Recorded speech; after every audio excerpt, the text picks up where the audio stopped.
87 number অ্যাফোরিজমে, যেখানে তিনি আমাদেরকে বলছেন, এবং এভাবেই চিকিৎসক প্রতিটি বিশেষ ব্যাপারে আরও নিখুঁত তথ্য সংগ্রহ করবেন, কিন্তু চিকিৎসকের প্রশ্নগুলো কখনোই এমনভাবে করা যাবে না যাতে রোগীকে তা কোনো উত্তরের দিকে ইঙ্গিত প্রদান করে, যার উত্তর সে কেবল হ্যাঁ বা না বলেই দিতে পারে। অন্যথায় রোগী হয় আলসেমিবশত অথবা প্রশ্নকারীকে সন্তুষ্ট করার লক্ষ্যে অসত্য, অর্ধসত্য বা ঠিকঠাকভাবে সত্য নয় এরকম ইতিবাচক বা নেতিবাচক উত্তর প্রদান করে ভুল পথে চালনা করবেন, যার দরুন রোগের একটি ভ্রান্ত চিত্র ও অনুপযুক্ত চিকিৎসা অনিবার্য হয়ে দাঁড়াবে।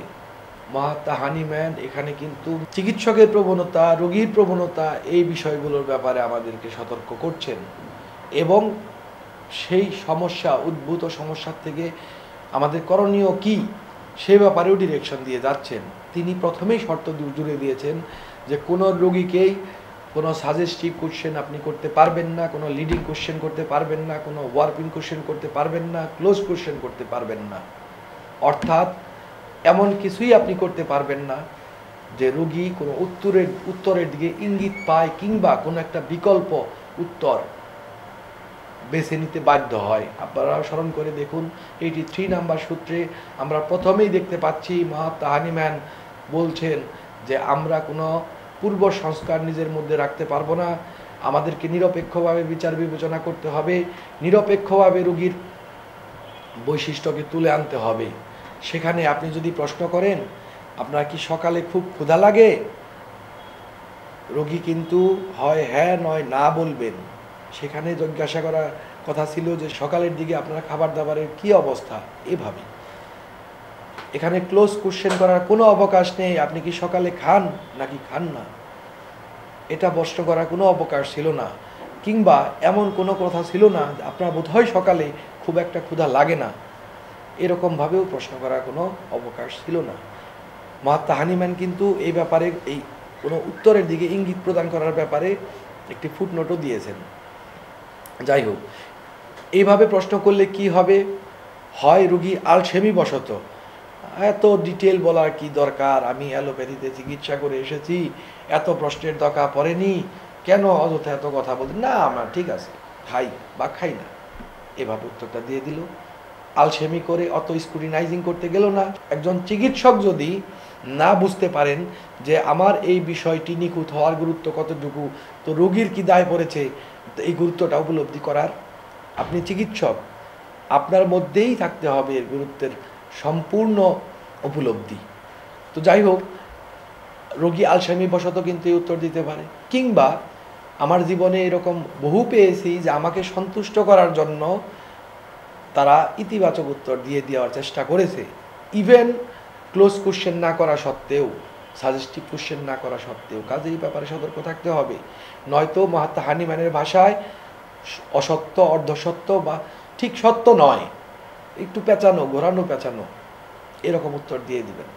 কিংবা এটাও বলবেন ওটাও বলবেন, আমি সকালে খাই আবার মাঝে মাঝে খাই না, এইভাবে বলে দিয়ে দিবেন। যাই হোক, এরকম উত্তর দিয়ে আমাদের ভুল পথে চালনা করে দেবেন, চিকিৎসককে ভুল পথে চালনা করে দেবেন, যার দরুন আপনি যদি তা নেন সেক্ষেত্রে কিন্তু রোগের একটি ভ্রান্ত চিত্র আসবে, অনুপযুক্ত চিকিৎসা তখন অনিবার্য হয়ে দাঁড়াবে। মহাত্মা হানিম্যানের কথায় যে মাস্ট রেজাল্ট হবেই, এটা অনিবার্য। এক্ষেত্রে 87 নং সূত্রের ফুটনোটে মহাত্মা হানিম্যান যা বলছেন তা আমি উল্লেখ করছি। For instance, the physician should not ask was not this or that circumstances present, he should not be guilty of making such suggestions which tend to seduce the patient into giving a false answer and a false account of the symptoms. অর্থাৎ উদাহরণস্বরূপ এভাবে জিজ্ঞেস করা উচিত নয় যে অমুক বা তমুক অবস্থাটি কী ছিল, এই ধরনের ইঙ্গিত প্রদান করার মতো অপরাধ তার কখনোই করা উচিত নয়। মহাত্মা হানিম্যান এখানে এটাকে অপরাধ বলে, গিল্টি বলে উল্লেখ করছেন, যা রোগীকে একটি ভ্রান্ত উত্তর এবং তার লক্ষণাবলীর একটি ভ্রান্ত বর্ণনা দিতে প্ররোচিত করে। এখানে উপলব্ধি করার বিষয় হচ্ছে মহাত্মা হানিম্যান যেখানে একটি প্রশ্নের সাজেশনকেই অপরাধ বলে গণ্য করেছেন, সেখানে কেস টেকিং না করাটাকে তিনি কি বলে অভিহিত করতেন বলে আপনার মনে হয়?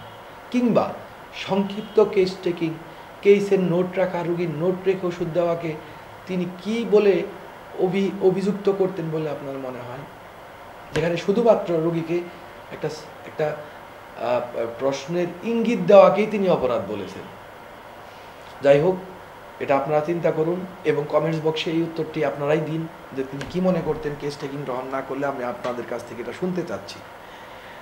এরপর আমি পরবর্তী অ্যাফোরিজমে চলে যাচ্ছি। অ্যাফোরিজম নাম্বার 88 নাম্বার সূত্রে মাহাত্মা হানিম্যান যা বলছেন তা হচ্ছে, যদি এই সব স্বেচ্ছা প্রণোদিত বর্ণনাগুলো রোগীর শরীরের বা মানসিক অবস্থার কতিপয় তথ্য বা ক্রিয়াকাণ্ড সম্বন্ধে উল্লেখ না থাকে, অর্থাৎ যদি আপনাকে রোগীর আত্মীয় স্বজন বা অ্যাটেন্ডেন্টস যদি আপনাকে যে তথ্যগুলো দিচ্ছে সেখানে আপনার জন্য প্রয়োজনীয় শরীরের বা মনের কিছু অবস্থা বা কর্মকাণ্ড বা তথ্য যদি আপনাকে না দিয়ে থাকে, এইসব অংশ তাদের ক্রিয়াকলাপ বা তার মন ও মেজাজের অবস্থার ব্যাপারে সে আর কি বলতে পারেন তা চিকিৎসক জিজ্ঞাসা করবেন।